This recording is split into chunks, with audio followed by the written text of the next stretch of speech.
Welcome to part two of our discussion on an exploration into the controversial differences between good wine and fine wine. Now, in the first episode with Pauline Vicard, CEO of Areni Global Institute, we explored many of the conclusions that wine professionals and critics had reached about what makes for a fine wine. As a very basic starting point, the trade determined that these examples had to exhibit the fairly widely agreed upon sensory qualities of balance, length, intensity, and complexity. But it was beyond that, moving into the realm of art and culture and intense emotion, that the idea of fine wine begins to distinguish itself from the rest. Now, using Pauline's report on the future of fine wine consumers, she spoke of wines that were able to stop time, to evoke a sense of wonder and emotion, to be able to exist and improve over long periods of time. She also touched on important but sometimes problematic topics like authenticity and winemakers' intentions and even expressions of truth. So, in this second episode, we're going to unpack what it means to view fine wine as a cultural product. And we're also going to take a closer look at the sort of people who are buying the world's most lauded wines. Finally, we're going to try and figure out how South Africa's best wines fit into the bigger scheme of things. And you made another comment earlier. You talked about wine being a cultural product, uh, and just I'm not sure if you saw the article by Oliver Stiles recently, who was arguing that if we are viewing wine as a cultural product, then isn't there a duty to make it available to everyone at all walks of life? And it was a big article that got mocked mercilessly. But I thought the question was interesting in that he was interpreting this term cultural product as something that is important to a group of people or culture. So what when you're talking about wine as a cultural product, and I know elsewhere you've talked about how if we can prove that it is a special kind of cultural product, it may then be protected against certain anti-alcohol legislation. Can you I've read the article and read the comment that went with that, and there was many things that I didn't agree with. Where I agree with Oliver is that there's a big hypocrisy, and I will place France in part of that, but I think it's common in many parts of the world, and that ties in with sustainability and social sustainability. If wine is about terroir and about community, then how come some of the workers are not paying a fair wage? I mean, there's a I'm not saying that fine wine needs to be cheap or given to the people that work in the vineyard. That's another question, and but actually working on wage, and working on workers, resources, and staff. Sustainability is something that we can really ameliorate in the wine world. your thought about sustainability and the fact that it has to include humans in its definition? I mean, that speaks to the emerging pillar of sustainability as a definition of fine wine. Yes, and again in sustainability, because of the situation of the wine world and climate change, we've talked a lot about the environmental pillar of sustainability, and of course it's important for us to look at the practice and how to adapt to climate change, and both to adapt but also to diminish the impact that we as an agricultural product have on climate change. But social sustainability matters as well. And I don't think we'll be able to claim cultural exception for fine wine if we don't take responsibility and we're not held accountable for what it means. Because we're still working with alcohol, we're still working with an industry that employs a lot of people and a lot of staff at quite hard, tasks. So we need to make sure that we are 100% responsible, and that we understand what it means to be a cultural product. And maybe we can just drill down a little bit because I'm still struggling to understand what the term cultural exception would mean. Um, Well, that's a really good question, and that's one of the questions that I'm bringing to the think tank this year, because you know um, that's when we have a very complex question like this. What I think on a personal level doesn't really matter that much. Is what collective thinkers and people from different angle of the industry think collectively, and my job is then to analyze and to come up with a plan. But I first need to gather more than just my opinion on things. But yeah, that's a really good question, and that's a perspective thing. It started in France with the price of some of the hectares of vines that are now like more than €1 million per hectare, and it was a group of winemakers that said, well, maybe we shouldn't be, under the Ministry of Agriculture. We should be, governed by the Ministry of Culture, the Ministère de la Culture in France, because we're not an agricultural product anymore. When you look at, how much it costs and the price of lands and stuff, we're a cultural product. So that was the starting point, and we trying to do perspective. If we were a cultural product, as it said, if we were to be governed by, the Ministry of Culture, for example, what would it mean, and what would it entail, and is that a good thing or a bad thing? I don't have those answers yet. We'll reconvene next year, and maybe we can continue that conversation. But I think the beautiful theme that keeps emerging is a comparison between fine wine and art, not just in a kind of friends across a dinner table going, oh, this is beautiful, oh, it's like art, but actually, even at a legislative level, in France at least, you're saying we need to treat these products, these bottles of wine, as if they are part of our heritage. I think that's a really interesting shift. I'm not sure if there are any other countries in the world where that's happening. Have you seen that sort of shift? Well, it's. I mean, it's always been the case. I mean, France in that way is, when you look, Italy and Spain do integrate wine as part of their culture and their heritage. So, for example, they can communicate about it at school. So when you go to Spain, like, kids will have activity around the vine, they will have activity around the wine, and same thing in Italy. In France, the legislation is a bit different because we've got a loi, which is the Loi Evin, that is here since the early 1990s, that forbid us to communicate about alcohol at all, wine included. So we can't communicate, we can't talk, even like advertisement and marketing around wine is highly, highly regulated in France. So it's a bit of a hypocrisy. Like, we use wine as a big source of revenue, notably in the export market, but we can't really talk about it and educate people about it in a very open way. But still, we consider that as a cultural product, and that's why, when the US wants to hurt France, they just raise duty on wine because they know it's going to hurt us on so many levels, both financial but also ego and like cultural level. So it's really something that I think French people and Italian and Spanish people, for example, actually understand as a cultural product, and it's part of our lifestyle, which is a big difference with, the US, for example, in the way we see wine and fine wine. Yeah, absolutely. But I think you expressed it really well, essentially, that the, these wines that have been around for centuries and centuries have been developed in a certain style, in a certain manner, to the point where they are beginning to represent a culture around the world. Now, obviously, for the new world, I think that's a lot more difficult to achieve, and also in countries where wine is perhaps a major sector of the economy, but not the largest sector of the economy. That sort of cultural protection is probably a lot harder to motivate for. So yes and no. I guess again, coming back from typicity to authenticity, the difference, one of the big difference in how, the new world and the old world has built themselves. First is how they were destined to market. So the old world was making wine because people were making wine, and they were agriculture and farmers.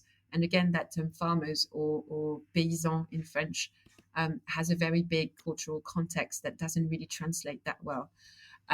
So they made wines from themselves, and they were ruled by a collective, interprofession, that would decide how a wine was supposed to be made in each region, your pruning system, the date of harvest, the length of maturation, the length of fermentation, and all of that was, and it's still highly, highly regulated like this in the old world.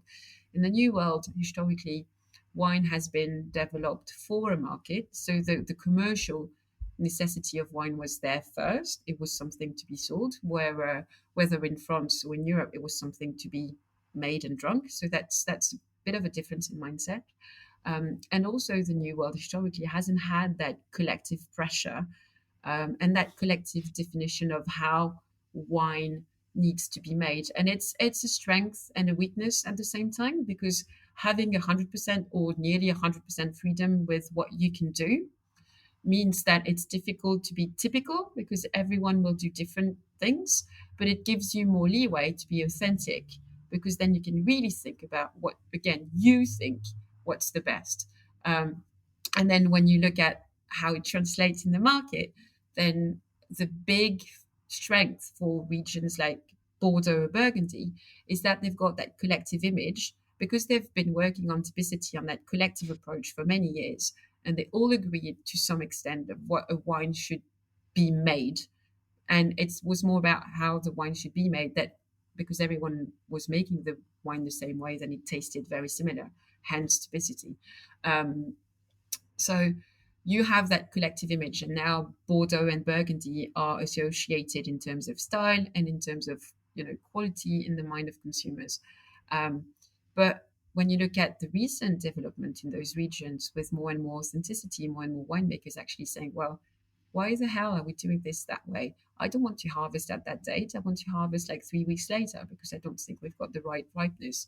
Or, I want to adapt slightly the pruning system, which what is allowed in my region. And they start to have, so we start to have like the reverse problem. Like in Rioja, for example, of all the new wave consumers, producers, sorry, they are amazing wines. Are they typical? I don't think they're very typical with what's been produced so far. Are they authentic? Yes. Are they interesting to drink? Surely yes. But how do they carry on the tradition? It's a bit different. In the New World and in South Africa, you've got that freedom that comes with we can decide on what's the best. But the difficulty then is how do you have a collective image? So then when people think about, Stellenbosch or the Swartland, they can have that collective idea and associate it with the style and with the quality. My question would be, I mean, let's pick up on what you said about Rioja and New Wave Rioja. Do you think that the new wave Riojan wines that are coming out by the top producers, would they still be defined as fine wine given the pillars that you mentioned right at the beginning? Yeah, I think some of them definitely will, because they've got everything. They've got the blick. They are surely super well made, and in some extent, I mean, and that's only my personal taste. I like them very much, but that it's not relevant to again what I think on a personal level. But they also have that capacity to go through time. They are surely an expression of truth. Some of them are like really magical because they're so complex and all. And some of them are, in terms of sustainability, they also, and sustainability in that definition is that because fine wine is attached to time, to that notion of time, again, time and consistency, it has to be sustainable because it means that you need to be able to produce that consistent high level of quality for years and years and years and years, and you won't be able to do that if you're not sustainable. Well, I think it's really important for South African wine producers to understand then that this category of fine wine, which seems quite elusive, is possible to achieve without having thousands of years of winemaking tradition and heritage behind you. Uh, and I think that's, and I use the Super Tuscans as an example, perhaps Yeah. to drive that home. And I only say that because sometimes the New World can have an inferiority complex where they feel like because they Well, haven't but had all look this at time. look at California as well. I mean, the Cold Cab and some of the top, Californian, and also they have, the chance to be in California with wealthy consumers to their doorstep, so they can also command a high price. Um, and California again has got something very interesting, which is they're mainly developed in the local market. When historically you needed an export market to give you fine wine status. So that's interesting, that shift as well with California. So no, you don't need. I don't think you need thousands of years or hundreds of years. You surely need a couple of decades for sure. Yes. I don't think anyone can arrive with like a new, vineyard and a new winery and suddenly have fine wine consistently. We all know it takes time, but a couple of decades, I think. So yeah, Super Toscans are really interesting also as a model. But again, if you look at that, they also were driven by their sense of truth, like the great variety that we're allowed to plant, the way that we are asked to make wine is not what we think what will produce the best wine in those regions. We think that if we were doing it this way, then it will make better wine, more interesting wine, and finer wine. So let's break out from the system that asked us to be typical to actually build something that is for us more authentic. I think it's really amusing that now some of the forerunning super Tuscan producers are again saying, no, well, we're not going to abide by the DOC rules or the DOCG rules. We're going to go back and produce wines that only have Sangiovese in them. Yeah. And it feels like it's come full cycle, because that notion of truth or authenticity now means a celebration of the indigenous. But Which, it's always moving, and in some ways, fine wine producers do not operate in a vacuum. They are also influenced with what they learn, with what they hear, with what they want to experiment as individual as well. And there surely has, there are some trends on winemaking, on the use of oak. I mean, the use of American oak was very trendy at one point. Then now it's like whole bunch fermentation, which is super trendy at the moment. Lower alcohol Pinot Noir style, which is very trendy as well. When I was growing up, the paradigm of quality was blending. Like a fine wine was blended. It was the Bordeaux model, blending different grape variety, because that was seen as one of the best way to achieve complexity. And now the Burgundy paradigm is here, which is it's only parcel selection that can give you, the best quality. So of course we all learn and we all evolve. It's a bit, it's a bit like cuisine and gastronomy.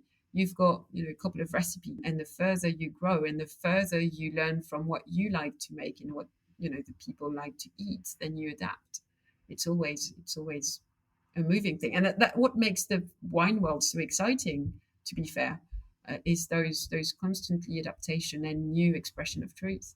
yeah, and another thing I noticed about the results of your study was that the definitions of fine wine appears, at least amongst consumers, not just to change through time, but to change from place to place. Yes.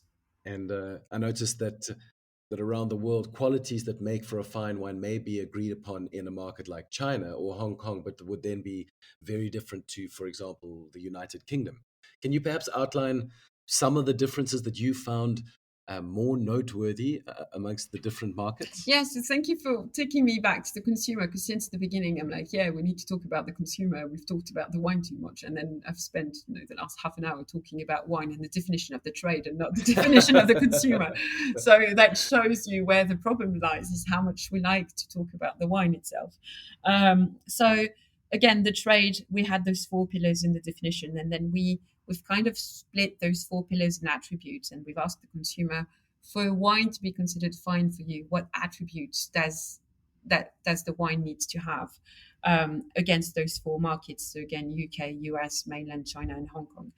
It's interesting to see that across the 4 markets, there are some common traits. So for example, again, that capacity to age everywhere. So it's very important for the consumer as well. It's not just a trade thing.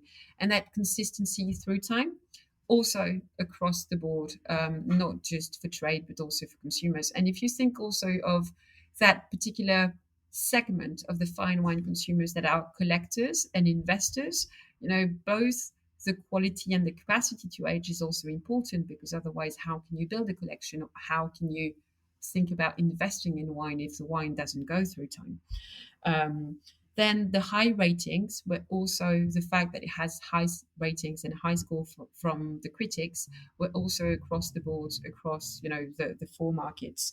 And same thing to a different, with a bit of nuance, but the importance of region of origin. So fine wine is a wine that comes from a well-known, famous region of origin. And then where it differs, and so there's a difference maybe between East and West, so the UK and the US on one side, and mainland China and Hong Kong on the other side. First, it was also on who the consumer was. So in the West, it's 70% male and 30% female. And in the East, it's really more balanced with 50-50 men and women. So it's the gender balance is better in Asia than it is in the UK and the US. And in terms of the fine wine attribute, the UK and the US were more responding to taste attributes, so like complexity of taste, where the Asian market was more about scarcity and the fact that it was rare, and given value to that particular attribute. It's interesting that you mentioned regionality, or that one of the important factors was that a wine should have come from a famous region. So the question is, I mean, when you're talking about regions like Bordeaux and Burgundy, does South Africa have any regions that feature, in those conversations? I mean, you get to talk to some of the most discerning wine consumers on the planet. So, does South Africa ever pop up? Because that's the question we're trying to ask: is do we qualify in this realm of fine wine? So when I talk to the trade, for sure. So when I talk to the trade in the US, in the UK, not in France, because in France people there's not anything which is not French. So it's not just against South Africa. It's about anything which is not French. Um, but so yes, the trade, yes, South Africa qualifies, and it's one of the region that the trade, the SOMs, for example, or the retailers are actually quite excited about. In terms of region, I think Stellenbosch and the Swartland and everything that's happening with Pinot Noir and Chardonnay around Hermanus as well is quite exciting for the trade. When it comes to consumers, so we haven't seen, when we've done the quantitative analysis, we haven't seen South Africa coming up as an origin. When we've asked people the origin of fine wine, we haven't seen South Africa appear. And when we've done the one-to-one interviews with high net worth individuals, they've said that they've considered South Africa. Most of them have tasted it. They have a bit of it in their cellar, but they still don't see South Africa at the same level. That it's more something that they experiment with, like they want to discover and like they're happy to have from time to time. But yet it's not part, usually, like for example, for the collectors and the investors, they it's you've got Bordeaux, Burgundy, the super Tuscan, and some called Cab. In some ways, that's one world, and then you've got the rest of wines that can be interesting and good to taste and discover, but are not in the same bracket. I'd say they don't think about them the same way.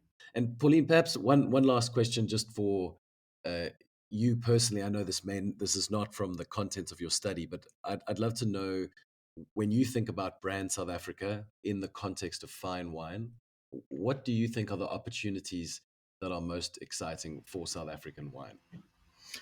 I think South Africa is in an interesting position at the moment because it can answer to what I see as two major trends. I discussed this when I was in South Africa with you in September, but I think it always helped to put a region on the map when they work with international varieties at a very high level, because that's how people compare and that's how people can actually place them. And the fact that South Africa is doing remarkable Bordeaux blend, for example. I know that people might not want to be compared with Bordeaux all the time, but it really helps putting a region on the map when you've got those blends at the level of quality. And that's one of the reasons for me of the success of the Super Toscans, because they came up with Bordeaux blend variety. So that's a big strength. And Chardonnay also, for example, I think the Chardonnay that you produce are really going to help South Africa. But you also have local varieties or local expression of international varieties that might not have been international before South Africa, like Chenin. It's really interesting for me as a French to see what South Africa has done for the French Chenin as well, and how for some producers it opened their eyes on different styles that they could produce in the Loire Valley, and also how in some ways the trade rediscovered the Loire Valley thanks to South Africa and the wonderful Chenin that you're doing. So that mix between, indigenous grape variety or very, very pinotage also is, can be really interesting because there's some fantastic pinotage out there. That mix between working with international blends that allow you to be benchmarked on an international level, but also very individual and authentic again kind of winemaking that kind of answers different markets and different consumers what they can look for. So that diversity is something that I see as a big strength for South Africa. Now, how do you promote this collectively without losing the consumer, because there's so many diverse things? That's the challenge. Um, how do you make sure that there's a collective approach?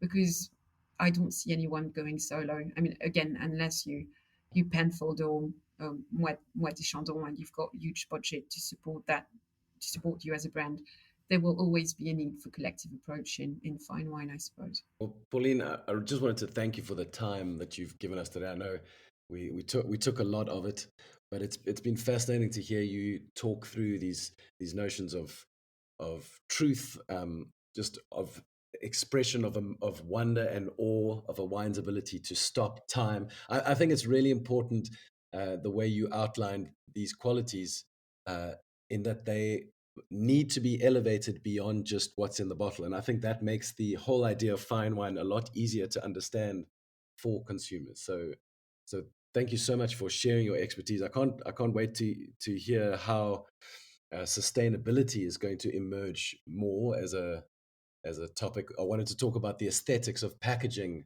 and what role that plays in the definition of fine wine, which I think will get more and more interesting the more and more people like Jancis Robinson insist on small, light, inconspicuous packages when Yeah, so many people that's demand. a very interesting conversation. We had this with whiskey collectors on Monday as well. We had that conversation with whiskey people as well, on the importance of the aesthetic of the object and how do you maintain aesthetic with being sustainable. That's a very key conversation, I think, for the future of fine wine as That, well. and of course, especially for South Africans in the New World or with any wine producing country without a long history, trying to figure out how our wine industry is an expression of our culture. And if it's not, then there may be a need for the industry itself to adapt to better express the culture of the place that it's in. But again, culture is an evolving concept. So it's not fixed Yes. in time. You don't need to have 300 years of culture. You can make it. I mean, you define it every day. So Amazing. Well, thank you so much, Pauline. I can't wait to hear thanks so more that much for comes out having of me. Areni. Yeah, I hope to be kept up to date with the future projects of the Areni Institute, just because I think what you guys are doing is so important in helping to connect both the producers of wine with the consumers. Thank you. Two parties that spend too much time apart, actually. So Thanks so much, Jonah, for having me. It's been really nice talking to you. We've reached the end of another episode of the Vidimark podcast. If you enjoyed this episode, consider subscribing to the channel so that you can join us for more conversations around wine commerce, wine science, cellar mastery, marketing, and the rising trends amidst the industry's more adventurous pioneers.